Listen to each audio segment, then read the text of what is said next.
Mi hija me humilló públicamente en redes sociales llamándome fracasado y mal padre porque me negué a pagar su boda de lujo de más de $150.000, así que cancelé todo, corté el apoyo económico y le exigí que me devolviera hasta el último centavo que gasté en ella desde que cumplió 18 años.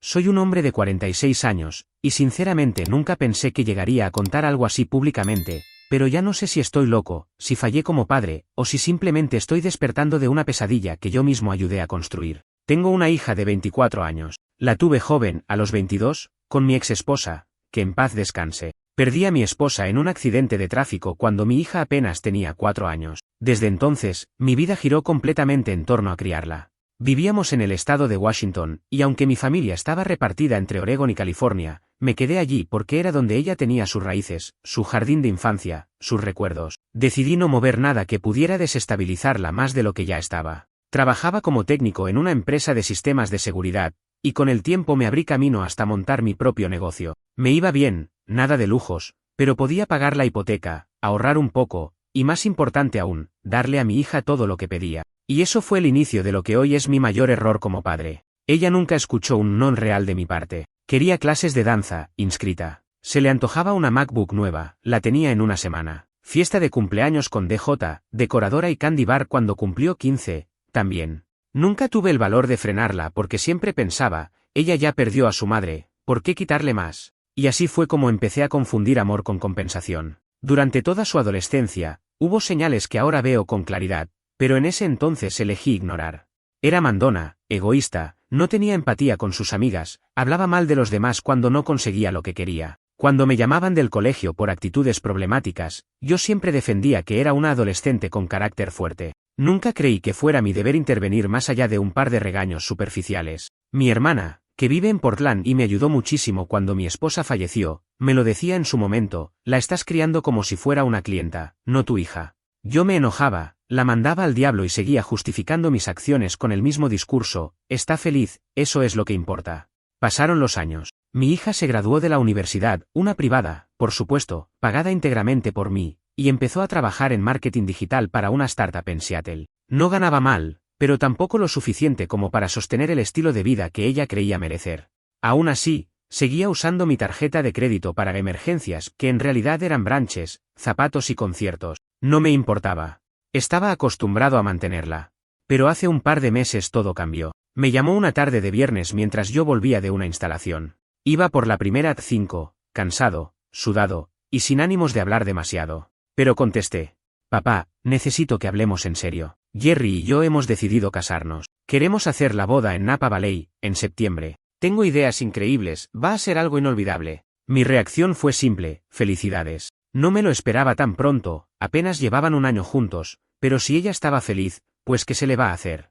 El tema fue cuando empezamos a hablar de los detalles, y del dinero. Ella no preguntó si podía contar con mi ayuda. Ella asumió que yo iba a pagar todo. Me envió un correo con un desglose de gastos estimados, $160.000. Sí, leíste bien. $160.000. Incluía, alquiler de un viñedo en Napa, chef privado, alojamiento para algunos invitados, vestido de diseñador hecho a medida, joyería personalizada, maquillaje profesional, caballos para la entrada, y hasta fuegos artificiales. Lo peor es que había rubros absurdos como caja de bienvenida para cada invitado con cosméticos veganos artesanales o servicio de seguridad privada para evitar que fotógrafos no invitados tomen imágenes sin autorización. No supe si reír o llorar. Le dije, con el mayor tacto posible, que no podía cubrir ese gasto, que tenía ahorrados alrededor de $70.000 y que eso ya era un esfuerzo enorme, que si quería algo más costoso, tendría que ahorrar, aplazar la boda, o hacer ajuste. Lo que vino después fue como una puñalada.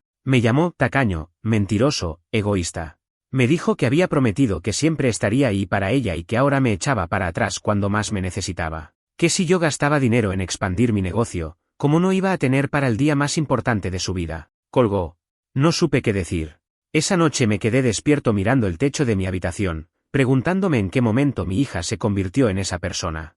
Al día siguiente, traté de mantener la rutina como si nada hubiera pasado. Fui a trabajar temprano, pasé por un cliente en Tecoume, revisé unas cámaras de seguridad en una escuela primaria, y me concentré en no pensar demasiado. Pero algo me inquietaba todo el día, como un peso invisible en el pecho. Sentía que no habíamos terminado la conversación y que algo más se avecinaba. No me equivoqué.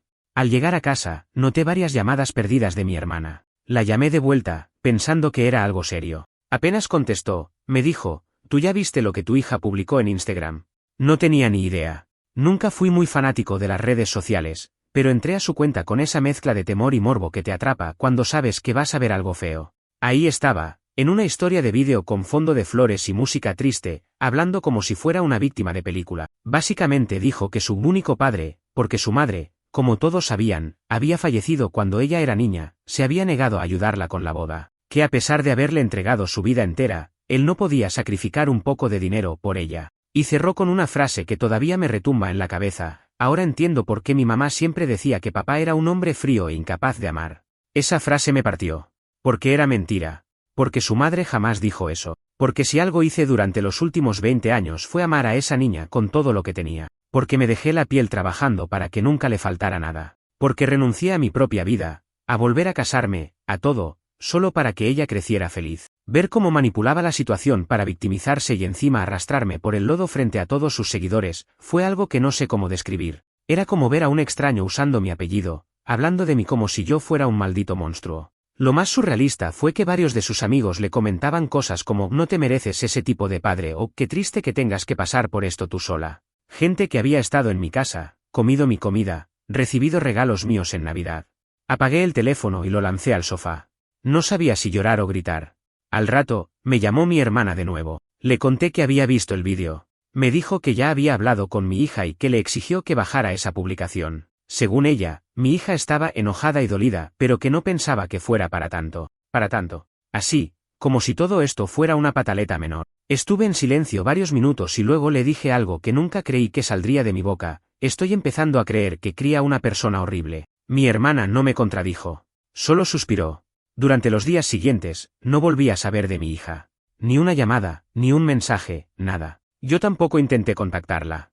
Necesitaba espacio para procesar todo. Lo peor es que mientras más pensaba en eso, más entendía que yo también tenía responsabilidad en cómo resultó ser. Nunca le puse límites, nunca le enseñé a perder, a renunciar, a esperar. Cada vez que algo no salía como quería, yo estaba ahí para solucionarlo, como si tuviera una varita mágica. Ella se acostumbró a eso. Y ahora que le dije que no, explotó.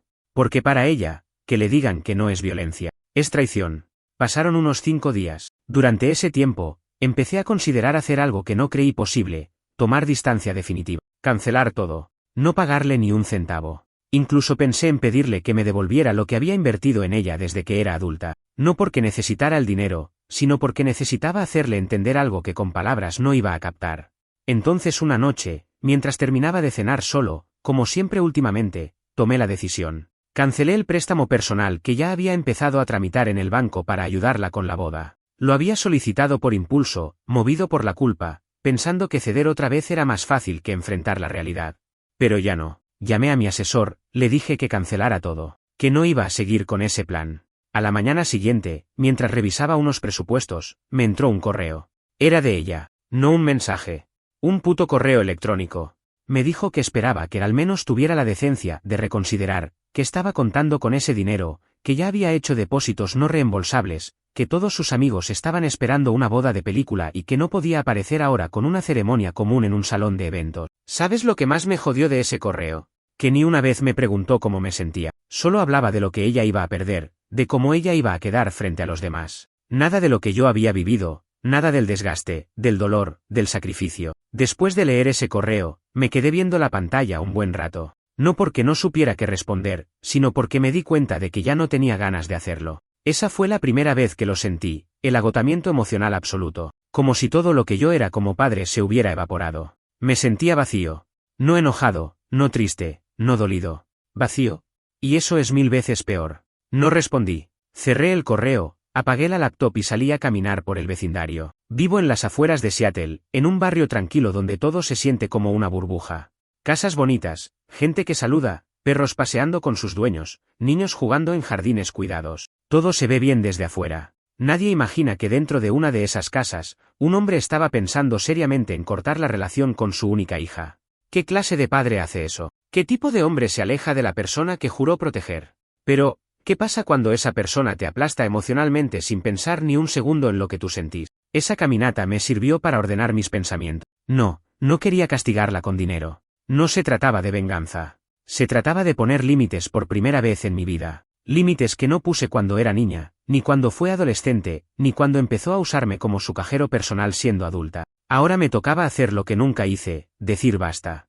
Esa misma noche, llamé a mi hermana. Le conté todo. Le leí el correo en voz alta y le dije lo que planeaba hacer. No solo no iba a pagar la boda, sino que pensaba exigirle una lista detallada de todos los gastos en los que había incurrido por capricho desde que cumplió los 18, no para cobrarle de verdad, sino para que entendiera lo que realmente costaba su estilo de vida. Ella, que se autodenominaba independiente, nunca había pagado un alquiler, una factura de luz, una compra de supermercado, una renovación dental. Ella, que hablaba de construir su propio camino, lo había hecho todo caminando sobre una alfombra que yo le tejí con mis propias manos. Mi hermana me escuchó en silencio, como hace siempre, y cuando terminé, solo dijo, vas a tener que ser fuerte, porque esto va a doler más de lo que pensás. Pero si no lo haces, va a doler por el resto de tu vida. Y tenía razón. Al día siguiente, después de meditarlo bastante, le escribí un mensaje de texto. Nada emocional, nada largo, solo, cancelé el préstamo. No voy a cubrir los gastos de la boda. Podés organizar algo dentro del presupuesto que ya tenés o hacerla más adelante. No pienso discutirlo. Lo envié y dejé el teléfono boca abajo. No pasaron ni 10 minutos y me llamó. La atendí. Lo que siguió fue un tsunami de gritos, acusaciones, llanto falso, el que ya le conocía, frases hirientes. Me dijo que era un padre mediocre, que por eso su novio siempre decía que yo tenía alma de perdedor, que daba vergüenza ajena como me vestía, que mi empresa era ridícula y que por eso ella jamás iba a poner en su boda que su papá era dueño de un negocio de cámaras de seguridad, porque ¿qué imagen iba a dar con eso? Me soltó todo lo que tenía guardado y quizás más, hasta que dijo algo que me rompió en 1000 pedazos. Si mamá estuviera viva, esto no estaría pasando. Ella sí me querría lo suficiente como para pagarme la boda que merezco. Tuve que sentarme. Literal. Me temblaban las manos. No respondí con ira.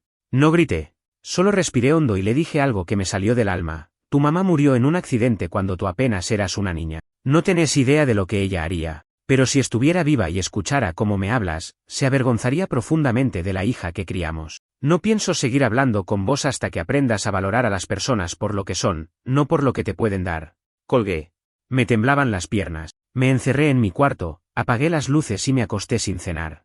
Ese día me dolió como ninguno. Sentí que me estaban arrancando una parte del alma. Porque no importa cuántas cosas horribles me haya dicho, sigue siendo mi hija. La vi dar sus primeros pasos, perder su primer diente, llorar por una mala nota, saltar de felicidad cuando le regalé su primer coche. La vi crecer. Y ahora no la reconocía. Al día siguiente, mientras tomaba café en silencio, llegó la notificación. Había hecho otra publicación, esta vez en Facebook. El tono era más venenoso. Me llamó pobre emocional, parásito emocional, hombre incapaz de sostener vínculos sanos. Dijo que yo era el tipo de padre que solo servía de billetera, pero que ni siquiera eso podía hacer bien. Cerró diciendo que si algún día tenía hijos, jamás los dejaría solos con alguien como yo. Esa publicación fue la gota que rebalsó el vaso. No solo la bloqueé de todas mis redes, también cancelé su acceso a mi tarjeta secundaria, suspendí los depósitos automáticos que le hacía para emergencias y llamé a mi contador para revisar si podía hacer algún tipo de corte legal en el apoyo financiero.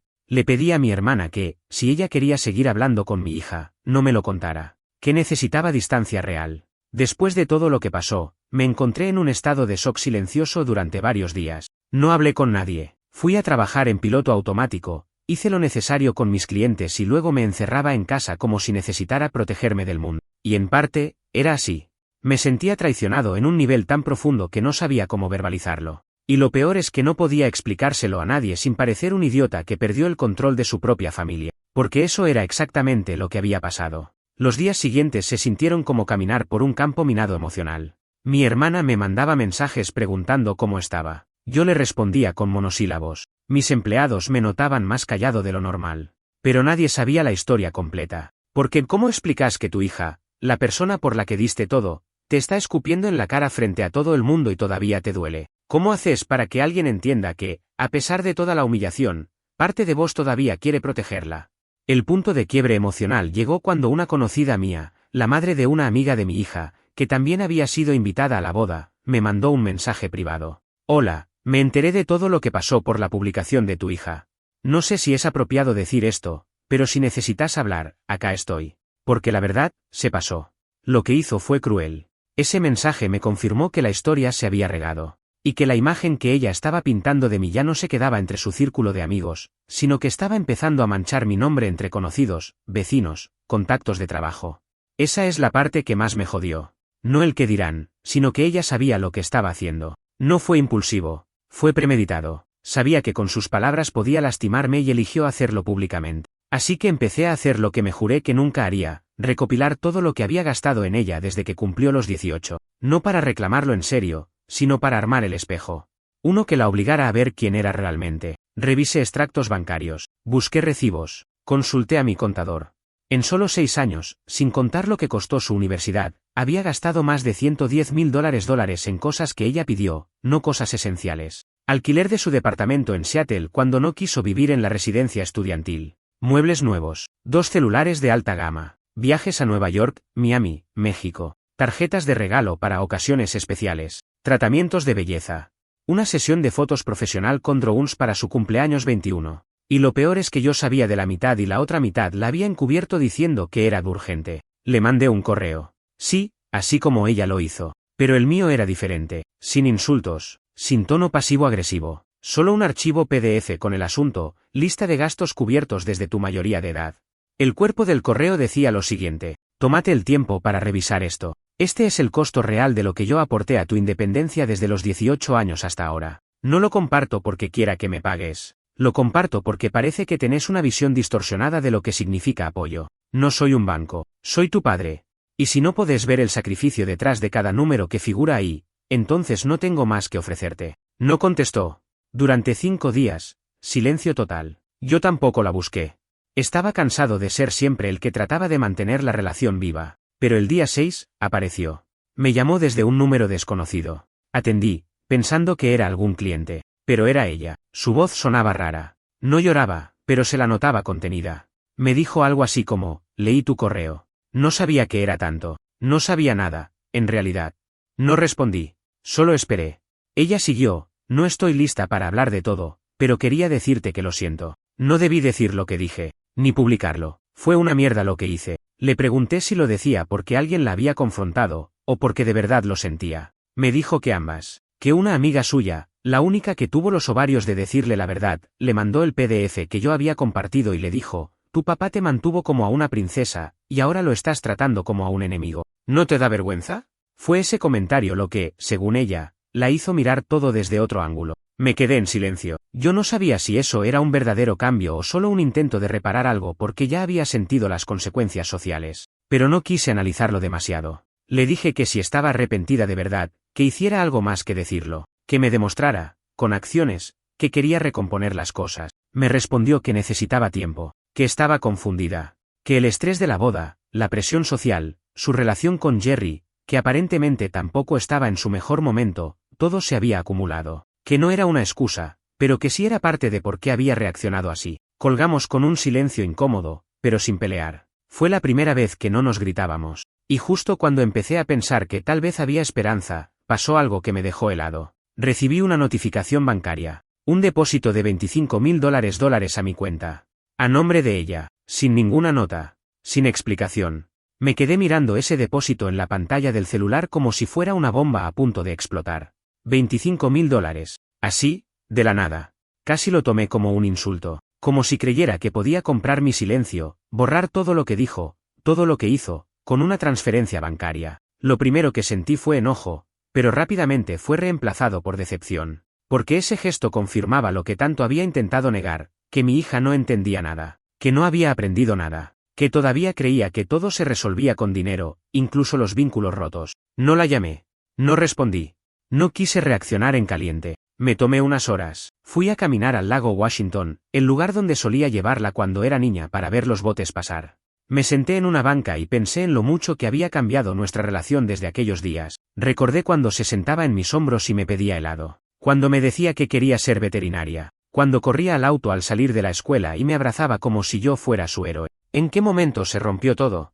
Cuando pasé de ser su refugio a ser su blanco. Volví a casa y desde la computadora le devolví el dinero. Cada centavo. Y le mandé un solo mensaje, directo, sin vueltas: no quiero tu dinero. Quiero que entiendas el valor de lo que hiciste y lo que dijiste. Y si alguna vez te interesa reconstruir esto, que sea desde el respeto. No desde un cheque. Esa noche no dormí bien. No sé si por nervios, por angustia o simplemente porque ya estaba saturado emocionalmente. Di vueltas en la cama, repasando cada conversación, cada gesto, cada momento que pudo haber sido una oportunidad de enseñarle algo que no le enseñé. Porque sí, no me saco de encima la culpa. Yo fui parte de esto, fui cómplice de su actitud. Por años, la alcé tan alto que olvidó cómo se caminaba con los pies en la tierra. Pasaron 2 días y no recibí respuesta. Hasta que me llamó. Otra vez desde ese número desconocido. Contesté. Su voz sonaba diferente. Esta vez sí se le notaba afectada de verdad. Me dijo que había recibido la devolución y que no sabía cómo reaccionar. Que pensó que al menos así me demostraba algo. Le dije que no era cuestión de demostrarme nada con plata. Que si lo hacía por eso, no servía. Si no salía de un lugar genuino, era una transacción vacía. Como tantas otras que tuvimos sin darnos cuenta. Ahí fue cuando se quebró. Lloró. No como en esas llamadas manipuladoras anteriores, sino de verdad.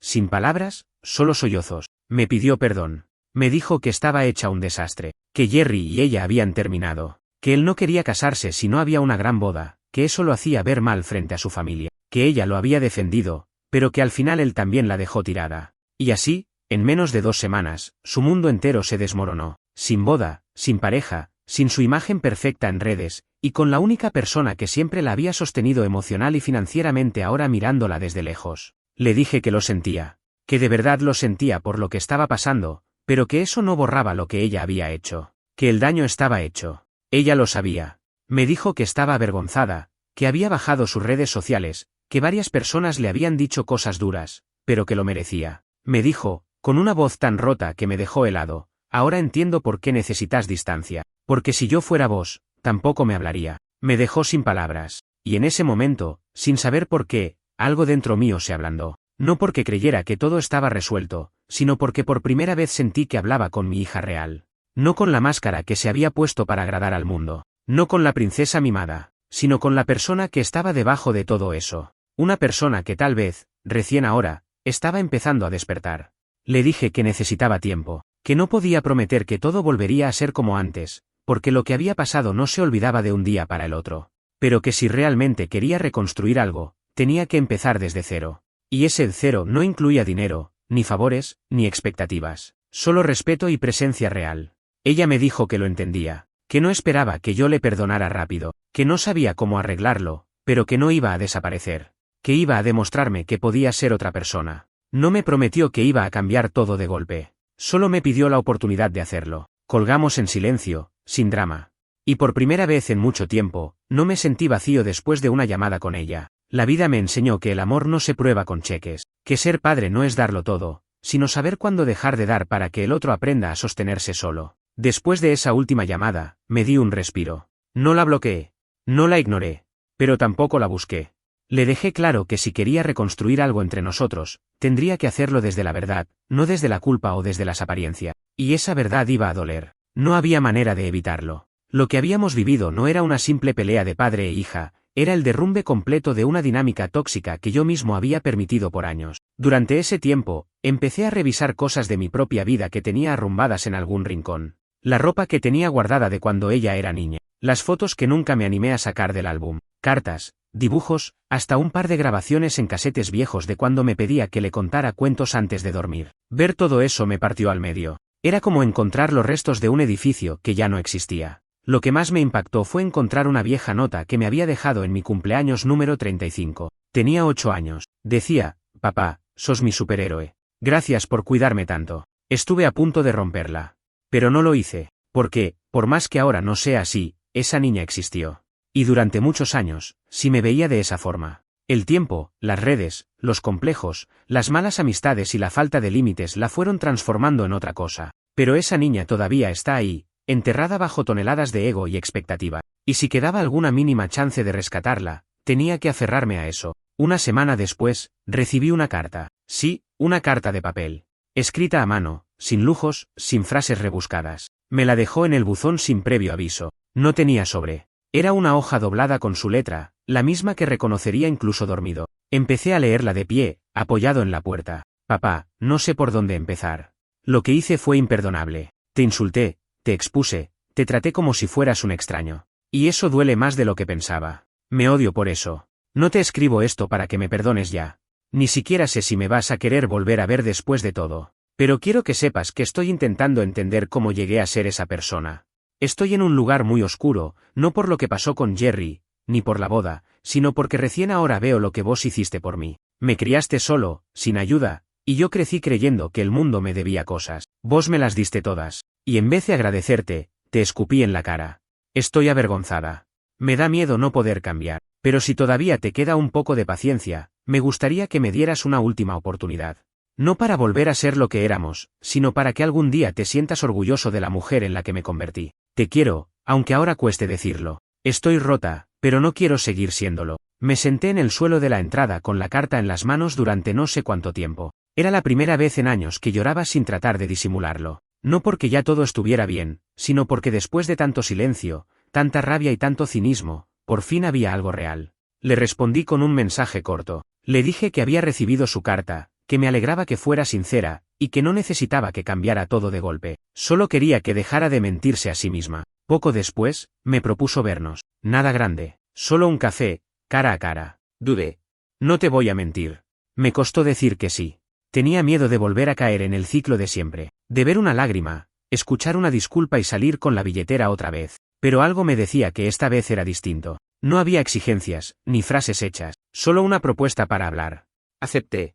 Nos encontramos en un café tranquilo en Capitol Hill, un lugar al que solíamos ir cuando ella estaba en la universidad. Llegó puntual, sin maquillaje, con ropa sencilla, sin esa actitud sobrada que solía tener últimamente. Nos saludamos con un abrazo incómodo pero sincero. Y nos sentamos. La charla fue difícil, lenta, con muchas pausas. No hubo un momento de catarsis, como en las películas. Nadie rompió a llorar dramáticamente. Fue más como escarbar con cuidado en un terreno minado. Hablamos de lo que pasó, de lo que dijimos, de lo que hicimos. Ella admitió que estaba obsesionada con mantener una imagen de éxito, que quería una boda de película no por amor, sino para que todos la envidiaran. Que Jerry era un tipo que jamás la valoró realmente, pero ella pensaba que casarse rápido lo iba a amarrar. Que cuando yo le dije que no, sintió que se le caía todo. Y en vez de reaccionar como una adulta, reaccionó como una nena caprichosa. Le pregunté qué pensaba hacer ahora. Me dijo que se había tomado una licencia del trabajo, que iba a empezar terapia, que no sabía si quería volver a tener redes sociales, que necesitaba limpiar su cabeza. No hubo abrazos épicos al final.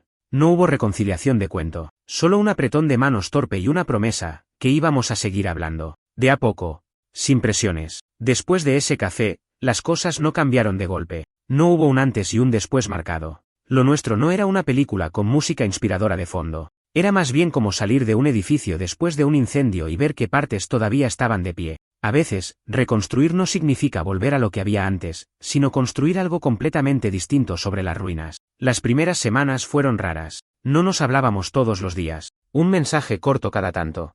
Algún que otro "¿cómo estás?", sin mucha profundidad. Pero se notaba que estábamos midiendo cada paso, como si estuviéramos reaprendiendo a tratarnos, casi como dos extraños con historia. Ella cumplió con lo que me había dicho. Comenzó terapia. Me lo contó sin alardear, como un dato más. Me dijo que la terapeuta la estaba ayudando a entender por qué siempre necesitaba aprobación externa, por qué explotaba cuando algo no salía como quería, y cómo se había alimentado de una imagen falsa de éxito durante años. Me pareció un avance, tal vez el más importante. También volvió a trabajar, pero en otro ritmo. Me dijo que le pidió a su jefe cambiar de área, dejar de estar todo el día en redes, y empezar a hacer cosas más técnicas. Le costó aceptar que esa exposición constante la estaba consumiendo. Vivía pendiente de lo que la gente pensaba de ella, de cuántos likes tenía su outfit, su pareja, su vida perfecta. Pero cuando todo se cayó, no tenía a nadie real, solo pantallas. En uno de esos mensajes que cruzamos me contó que había visto las historias viejas que había subido sobre mí, las que me destrozaron públicamente. Me dijo que las había archivado, pero que no sabía si eso era suficiente. Le respondí que no me interesaba si las borraba o no. Lo que me importaba era si había entendido por qué lo que hizo fue tan destructivo. Porque una disculpa vacía sin reflexión es apenas un parche. Un par de días después me sorprendió con un gesto que no esperaba. Escribió una publicación pública, desde su nueva cuenta, donde hablaba de su error más grande como hija. No me nombró, no me expuso, pero sí asumió la responsabilidad de haber lastimado a alguien que la amó incondicionalmente. Dijo que había aprendido por las malas que uno no puede esperar respeto si no lo da. Que a veces hay que perderlo todo para ver con claridad quién está ahí por amor real y quién solo por la foto perfecta. La leí varias veces, no por ego, sino porque, por primera vez, sus palabras no estaban cargadas de dramatismo ni justificaciones. Estaban llenas de verdad. Y eso, en su caso, era algo que yo no veía hace años. Mi hermana me llamó esa misma noche. Me dijo, ¿viste lo que publicó? Me dejó en shock. No creí que fuera capaz. Y le respondí algo que yo tampoco creí que saldría de mi boca, yo tampoco. Pero tal vez está empezando a serlo. A partir de ahí, empezamos a vernos una vez por semana, sin agenda. A veces solo para caminar por el parque o tomar un café. No hablábamos mucho del pasado. Tampoco fingíamos que no había existido. Lo que hacíamos era más simple, escucharnos sin interrumpir, estar presente, sin deberes ni culpas. Una tarde, mientras caminábamos por el centro de Seattle, me dijo algo que me dejó pensando todo el día. Me miró, con esa mezcla de vergüenza y orgullo que tienen los que recién están aprendiendo a pedir perdón, y dijo, vos te equivocaste en muchas cosas, papá. Me diste todo, menos límite. Me enseñaste que el amor era dar sin condiciones. Pero el amor también es decir no y eso nunca me lo enseñaste. Tal vez por eso ahora me cuesta tanto aceptar un no sin querer romper todo. Pero ya no te culpo. Solo quería que lo supieras. No supe qué decir. Tenía razón. Era una confesión cruda, sin rencor. Me la dijo no para reprocharme, sino para compartir la carga. Como si al reconocer nuestros errores respectivos estuviéramos sanando una herida que ya era de los dos. Esa noche volví a casa y abrí una vieja carpeta donde tenía papeles guardados de su infancia, certificados escolares, boletines, dibujitos, cartas. Había uno que me hizo sonreír. Un dibujo de cuando tenía 6 años, ella y yo, de la mano, debajo de un sol enorme. El cielo mal pintado, como hacen los chicos, con nubes cuadradas y árboles de palitos. Abajo decía, papá, vos siempre vas a ser mi casa. Lloré como un idiota, porque por más que el tiempo nos haya quebrado, por más que nos hayamos dicho cosas horribles, por más que hayamos llegado al punto más bajo, en algún lugar del alma, todavía existía ese lazo. Tal vez maltrecho, tal vez oxidado, pero vivo. A veces uno cree que las relaciones rotas solo tienen dos caminos, o se arreglan por completo o se terminan para siempre. Pero con el tiempo entendí que hay una tercera opción, la más realista y también la más difícil, reconstruir algo nuevo a partir de los pedazos, sin esperar que vuelva a ser lo que era. Mi relación con mi hija nunca va a ser la misma. Y está bien. No tiene que serlo. Lo que éramos antes, esa dinámica de yo dando y ella tomando sin límites, tenía una fecha de vencimiento. Era una bomba de tiempo que explotó en nuestra cara cuando ya no había espacio para seguir fingiendo que todo estaba bien. Pero ahora, por primera vez en años, estamos empezando algo que sí se siente verdadero. Han pasado ya algunos meses desde aquel encuentro en el café. Desde entonces, hemos tenido nuestras idas y vueltas. A veces las charlas fluyen, otras se estancan. Hay días en que noto que todavía arrastra culpa, y otros donde me cuesta no volver a sentir rabia por todo lo que dijo. Pero, al menos, ya no actuamos como si eso no existiera. Ya no estamos en ese juego de roles en el que ella era la víctima incomprendida y yo el proveedor silencioso. Ahora hablamos como dos personas heridas que decidieron no seguir ignorando las heridas. Uno de los momentos más fuertes fue cuando me pidió ayuda para mudarse de apartamento. Me mandó un mensaje corto, papá, sé que no estás para favores, pero tengo que dejar este lugar. ¿No me alcanza más? ¿Me ayudas con la mudanza? No me pidió plata. No me pidió que le pague el nuevo alquiler. Me pidió ayuda física, real. Y eso, viniendo de ella, ya era un cambio. Llevé mi camioneta. Cargamos cajas en silencio durante horas. Me ofreció pagarme la gasolina. Le dije que no. No porque no quisiera que valorara las cosas, sino porque entendí que no todo tenía que ser lección o castigo. A veces ayudar también era parte del proceso de sanar. Ese día hablamos más de lo que habíamos hablado en semanas. Me contó que empezó a escribir en un cuaderno como parte de la terapia, que estaba aprendiendo a reconocer cuándo reaccionaba desde el ego y cuándo desde el miedo, que había dejado de seguir cuentas en redes sociales que solo le generaban ansiedad y comparación. Incluso me dijo que a veces se siente vacía sin tanto estímulo, pero que también se siente menos esclava de las apariencias. Me mostró su nuevo departamento, pequeño, sin lujos, pero con detalles que decían mucho, plantas en la ventana, libros reales en lugar de decoración, una cocina que usaba de verdad. Se notaba que estaba tratando de vivir una vida más real, menos producida. Cuando estábamos por irnos, se quedó parada en el medio del living con una caja en las manos y me dijo algo que me dejó helado. ¿Sabes qué es lo más loco? Antes pensaba que todo lo que hacías por mí era tu obligación. Que como padre, estabas para eso. Pero ahora que estoy sola, veo que nadie más me daría lo que vos me diste, y mucho menos sin esperar nada a cambio. Me porté como el orto, papá. Y no sé si voy a poder compensarlo, pero quiero intentarlo. No contesté en el momento, solo asentí y seguimos trabajando. Pero por dentro, sentí que algo se acomodó. No se arregló. No se curó. Solo se acomodó en un lugar menos doloroso. Con el paso de los días, empezamos a tener una rutina extraña pero sana. Un almuerzo cada 2 semanas. Un mensaje si alguno tenía un mal día. Incluso algunas bromas privadas que sobrevivieron a toda la mierda que nos dijimos. No es perfecto, pero es honesto. Lo más simbólico ocurrió hace poco.